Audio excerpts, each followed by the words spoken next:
Moringa हे fibre आणि प्रोटीनसाठी demand वाढलेली आहे. हे मोरिंगा पावडर अशक्तपणा, थकवा, कमजोरी 300+ आजारावर चालते. बरोबर.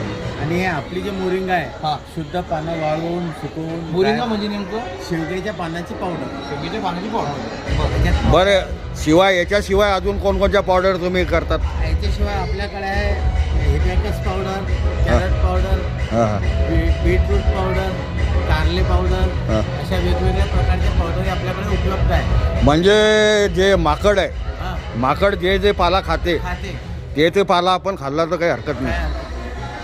पण आयुर्वेदिक दृष्ट्या त्याच्यात व्हिटॅमिन, प्रोटीन, आयर्न, कॅल्शियम, इतर जीवनसत्व आहे. असे सर्व एक मला महत्त्वाचं आठवलं, चिंचेचा पाला नाही का? मग चिंचेचा पाला नाही आहे, त्याचे अजून उपयोग अजून आपल्याकडे पोहोचले नाही. बरं, त्याच्याबद्दल पुरेशी माहिती नाही त्यांचं म्हणणं आहे.